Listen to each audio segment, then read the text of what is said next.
Buda ni aje? Poa poa, uko aje? Poa, ndio umetokea church? Nimetoka huko church. By the way, speaking of church, kuna kitu tumefunzwa huko kwa kanisa mama. Ngoja, kwani umekuwa mwenda wazimu? God have mercy upon us. Unaona hapa kwa mgongo? Pastor amesema siku zangu za kukufa na za kuishi hii duniani zimeandikwa hapa kwa mgongo. Sasa ndio nataka uniangalie uniambie. Nijue tu siku zangu za kukufa. Nijue tu nitakufa lini. Kwa sababu zimeandikwa hapa kwa mgongo. Zimeandikwa hapo, ni pastor amesema, si mimi sioni.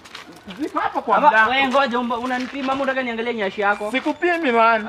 Ni pastor amesema, unajua mimi nimetoka kuishi bana. Hai Buda, mimi sioni.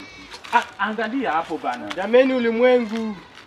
Sasa wewe wafanya nini kwa mgongo wa mwanaume mwenzako? Amenyemea nitafute siku zake za kukufa zimeandikwa. What are you saying?